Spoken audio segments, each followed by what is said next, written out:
Salve, salve, galerinha, beleza? Aqui é o professor Tiaguinho. Comigo está tudo bem, graças a Deus. Espero que vocês estejam bem também. Estou aqui para dar continuação. No vídeo anterior eu falei características dos gases, transformação isotérmica. Agora eu vou falar para vocês as outras transformações, tá? A segunda transformação, galerinha, é a transformação isobárica, tá? Iso igual a bárica, vem de barômetro, medidor de pressão. Então, a transformação isobárica, galera, é uma transformação que o gás sofre, onde, se é uma transformação, você já sabe, né? Vai ter o estado inicial e final, tudo bem? A transformação iso é igual bárica de pressão. É uma transformação onde a pressão inicial é igual à pressão final, ou seja, a pressão ela é constante. Fizeram esse experimento, deixaram o gás numa pressão constante para poder estudar a relação entre as outras duas variáveis, temperatura e volume. Tudo bem? Então, olha que interessante, galera. Ó, o estado inicial aqui, ó, pressão do gás, 1 atm. A pressão final, deixaram a mesma, 1 atm. E aí estudaram a relação de quê? Temperatura e volume. Galera, o que você pode perceber? Ó, o gás aqui, ele ocupa um volume inicial, né? Ó, estado 1, 6 litros. Uma temperatura de... Falou de gases, temperatura sempre na fórmula em Kelvin, tá bom? 300 Kelvin. Olha aqui que eles fizeram. Diminuíram a temperatura pela metade. Olha o que aconteceu com o volume ocupado pelo gás. Também caiu pela metade. Por quê? Temperatura e volume, galerinha, são grandezas diretamente proporcionais. Quando você aumenta a temperatura de um gás, você aumenta a energia cinética. Então, o número de colisões aumenta, né? E a tendência ao gás se expandir. Então, por exemplo, se você dobrar a temperatura de um gás em Kelvin, a tendência é o volume dobrar também. No caso aqui, a gente reduziu a temperatura pela metade. Então, o volume se reduz também pela metade. Tudo bem? Temperatura e volume, grandezas diretamente proporcionais, ok? Isso, óbvio, esse comportamento perfeito de dobrar a temperatura, dobrar o volume, para gás, a gente considera esses cálculos considerando gases ideais, né? Perfeitos, que têm esse comportamento perfeito. Tá? Os gases reais não têm esse comportamento perfeitinho. Nós sabemos que se a temperatura aumentar, o gás expande. Mas se você dobrar a temperatura, o volume não vai exatamente dobrar perfeitamente. Então, os gases reais, né? Eles têm um pouco o comportamento deles, para eles se aproximarem de um gás ideal, os gases reais, eles têm que estar submetidos a uma pressão muito baixa e uma temperatura bem alta, tá bom? Mas para efeito de exercícios, né, e os cálculos das formas, a gente considera gases ideais, gases perfeitos. Tudo bem, galera? Vamos lá? Olha que interessante. Olha lá. Para quem não sabe, olha lá. Pressão inicial, ó, P1 para o P2, a pressão é a mesma, depois, ó, estado 1 para o estado 2, depois do estado 2 para o estado 3. O gás sofreu duas transformações. Olha que interessante, o volume inicial dele era 1 litro, a temperatura inicial 100 Kelvin. O que a gente fez para transformar para o estado 2? Ó, dobramos a temperatura. Ó, de 100 para 200. Se dobra a temperatura e volume, grandezas diretamente proporcionais, dobrou a temperatura, o volume dobra também. Ah lá, de 1 litro, o volume dele passa a ser 2 litros. Tudo bem? Então, ó, V1, 1 litro. Opa, deixa eu... Olha lá, ó. V1. Daqui a pouco eu falo da formulinha melhor. Vamos lá, vamos continuar. Olha aqui do estágio 2 para o 3. Ó, de 200 Kelvin foi para 300. Aumentou a temperatura, aumenta o volume também. Ou seja, olha lá, volume e temperatura são grandezas diretamente proporcionais. Se a gente tem grandezas diretamente proporcionais, que é a temperatura em Kelvin, não esqueçam, a gente vai ter o que no gráfico? Uma reta, olha lá. Olha o que aconteceu aqui, ó. Tá vendo? O recipiente, ó. Temperatura aqui, ó, 100. Qual é o volume que ele ocupa 100 kelvins? Ele ocupa um volume V. Vamos lá? Dobrei a temperatura, 200 Kelvin. O volume ocupado pelo gás, também dobra, vai para 2V. Tudo bem? Se eu dobrar a temperatura de novo, né? Se eu continuar essa reta aqui, ó. Se eu dobrar a temperatura de novo, de 200 para 400, a temperatura de 200 para 400 dobrou. Então, o que acontece? Vixe, aqui, peraí. 400 não vai estar aqui, não. Pelo gráfico aqui vai estar bem mais na frente, ó. Você pegar aqui, ó. Aqui, ó. Se você dobrar de 200 para 400 a temperatura, dobrou a temperatura novamente, ó, o volume de 2V vai para 4V. Então, a gente vai ter uma reta, grandezas diretamente proporcionais, ok? Se você tem grandezas diretamente proporcionais, qual é a formulinha? Olha aqui, galera, olha a formulinha que a gente chega. Volume inicial, V1 sobre a temperatura inicial em Kelvin, é igual a volume final dividido pela temperatura final. Tudo bem? Tranquilo? Ou seja, V sobre T sempre vai ser uma constante. Tudo bem? Então você chega nessa fórmula aqui, ó, grandezas diretamente proporcionais, a chamada lei de Charles e Gay-Lussac. Volume inicial dividido pela temperatura inicial é igual ao volume final dividido pela temperatura final. Lembrando que a temperatura na fórmula sempre em Kelvin, tá? Ah, dobrou a temperatura, o volume do gás dobra, mas se a temperatura estiver em Kelvin, se você dobrar a temperatura em graus Celsius, o volume não vai dobrar. Essa escala é em Kelvin, tá? Essas características da transformação isobárica aqui, ó. Falou em gases, você vai usar a temperatura sempre em Kelvin, beleza? Vamos lá? Você vai ter uma retinha aí. Olha lá, galera, vamos pegar um exemplo aí, ó.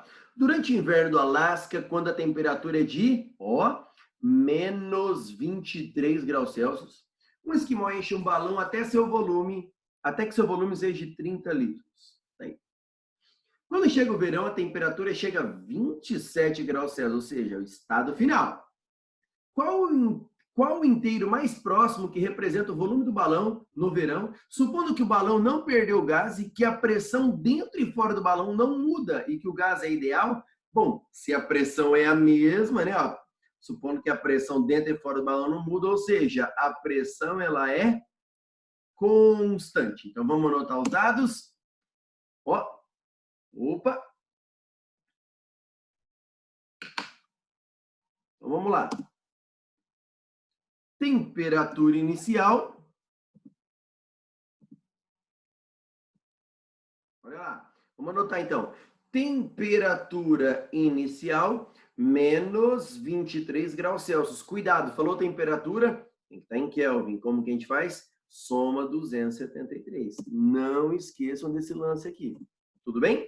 Então isso vai dar 250 Kelvin.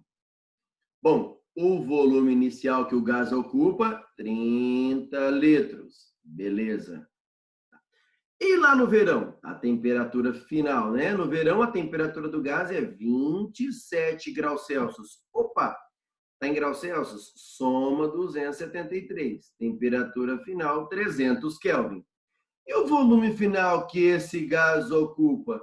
E já dá para a gente perceber, galera, ó, a temperatura foi de 250 para 300. A temperatura aumentou. Então, temperatura e volume, grandezas diretamente. Então, o volume ocupado pelo gás também vai aumentar. O gás expande. Tudo bem? Por isso que uma bexiga às vezes estoura, porque você enche ela de manhã, na hora do aniversário, do meio-dia, 2 horas da tarde, aumenta, tem atrito entre as bexigas, atrito entre a bexiga e a parede. O que acontece? O calor aumenta a temperatura, aumenta a energia cinética das moléculas, o gás expande, a bexiga, o plástico não aguenta, ela estoura. Tudo bem? Bom, olha a formulinha então. V1 sobre T1, né?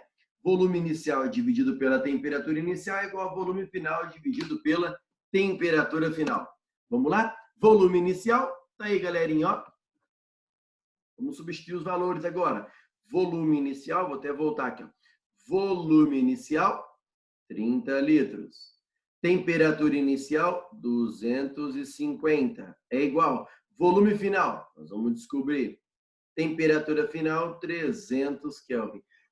Cuidado, tá? Tem que trabalhar sempre nas mesmas unidades. Se o volume inicial estiver em litros, o volume final a gente descobre em litros. Né? Se o volume inicial você pode deixar em ml, mas o volume final você vai descobrir em ml. Tá bem? Agora a temperatura sempre em Kelvin, tá bom, galerinha? Olha lá, multiplica em cruz. V2 é igual a 30 vezes 300 dividido por 250. Esse valorzinho vai dar 30 vezes 300 dividido por 250. Vai dar um volume de 36 litros. Esse é o volume final que o gás ocupa. Olha que interessante. No inverno, né, esse balão ocupava um volume de 30 litros. No verão, aumentou a temperatura, o gás expande. Ele vai ocupar um volume de 36 litros. Então, provavelmente, com um balão resistente, né, vai estourar. Beleza, galera? Tudo bem? Eu coloquei na formulinha para vocês terem, certo? Tá bom? Valeu? É isso aí, galera. Vamos lá? Então, se você fizer a continha, só rapidinho, galera, 30 por 250, né?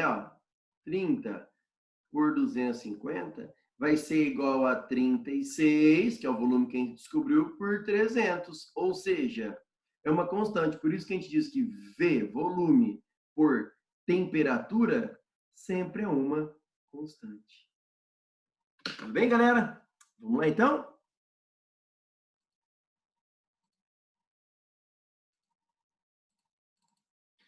Opa! A última transformação gasosa, transformação isovolumétrica. Então, a primeira transformação é isotérmica, temperatura constante.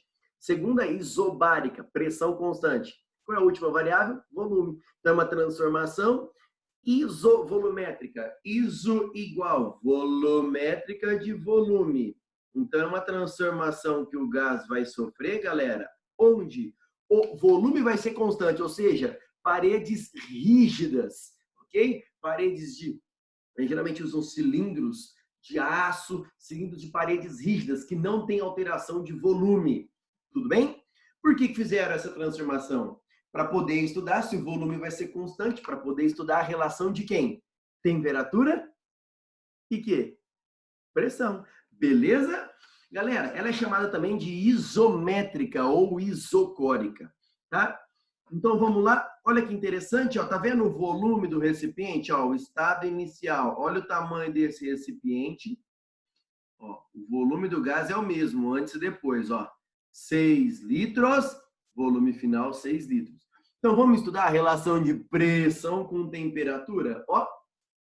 Pressão e temperatura são grandezas do quê, galerinha? Ó, se a gente aumentar a temperatura de um gás, não vai aumentar a energia cinética das moléculas, o número de colisões vai aumentar. O que vai acontecer com a pressão no interior do recipiente? Vai aumentar muito. Tudo bem? Tranquilo? E aí o que acontece então? Qual é a conclusão? Quando você aumenta a temperatura, você aumenta a energia cinética, aumenta o número de colisões, a pressão aumenta.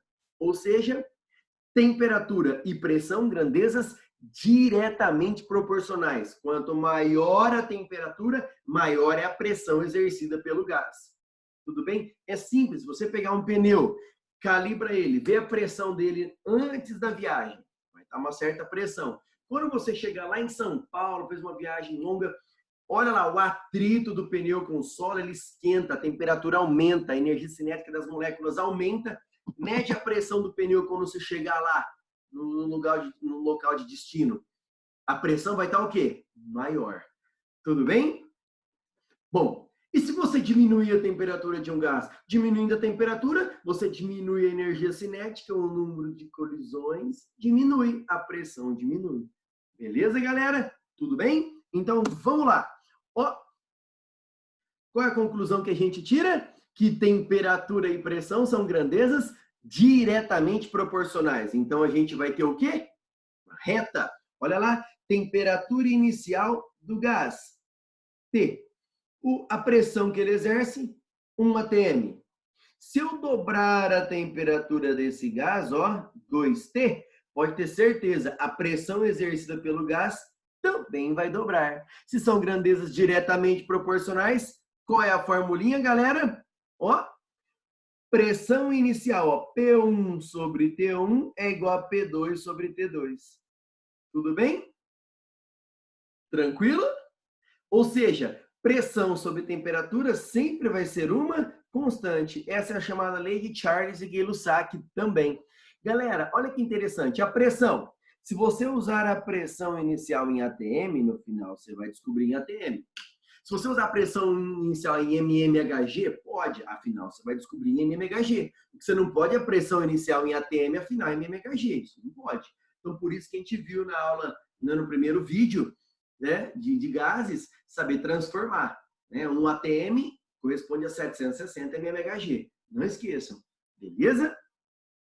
Bom, e a temperatura? Não é tanto faz. A temperatura é sempre em Kelvin. Falou exercícios gasosos, temperatura sempre em Kelvin. Não esqueçam. Tudo bem? Vamos fazer um exemplo? Então, ó, grandezas diretamente, ó, uma reta. Belezinha? Tranquilo?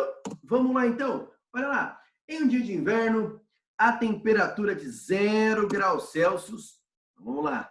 Temperatura inicial do gás, 0 graus Celsius. O que eu já vou fazer? Ó, vou somar 273. Temperatura tem que estar em Kelvin. Tá aí. Colocou-se uma amostra de ar à pressão de 1 atm. Então, a pressão que esse ar exerce, 1 atm. E um recipiente de volume constante, galera. Ou seja, não vai ter alteração de volume. Ok? Transportando essa amostra para o ambiente a 60 graus Celsius, opa, pera um pouquinho. Então, a pressão final vai ser quanto? 60 graus Celsius. O que a gente vai ter que fazer? Somar quanto? 273. Para transformar em quê? Em Kelvin. 333 Kelvin. Qual a pressão que ele vai exercer, então? O que acontece? Eu coloquei esse cilindro numa temperatura maior. A energia cinética dos gases, das moléculas vão aumentar, a pressão aumenta. Ou seja, a pressão final tem que ser maior que 1. Então, você já elimina de cara a letra A e a letra B. Tudo bem? Agora, vamos na formulinha? Vamos lá, então. P1 sobre T1 é igual a P2 sobre T2. Então, a pressão inicial. Vou jogar aqui, ó. Pressão inicial, quanto era? 1 atm. A temperatura inicial, 273 Kelvin. É igual. A pressão final, que ele quer saber, nós vamos descobrir em quê? Em atm. Ah, e se a alternativa tivesse em mmHg? Descobre em atm, depois, no final de tudo, que tiver pronto o cálculo, você transforma em mmHg. Tudo bem? E a temperatura final, 333 Kelvin. Multiplica em cruz, P2 vai ser 333 por 273. Vixe, conta vai dar isso? 3 dividido por 273. Isso vai dar 1,2. 1,2 atms. Essa é a pressão final exercida pelo gás. Tudo bem? Ó, aí a formulinha. 1,2 atms. Beleza? Galera, espero que vocês tenham gostado. Aproveitem, treinem exercícios. Qualquer dúvida, estou à disposição. Entra no meu canal aí. Tem vários outros vídeos também. A gente vai colocando devagarzinho. É Thiago Escorce, canal, beleza? Abraços, bons estudos, galera. Fiquem com Deus.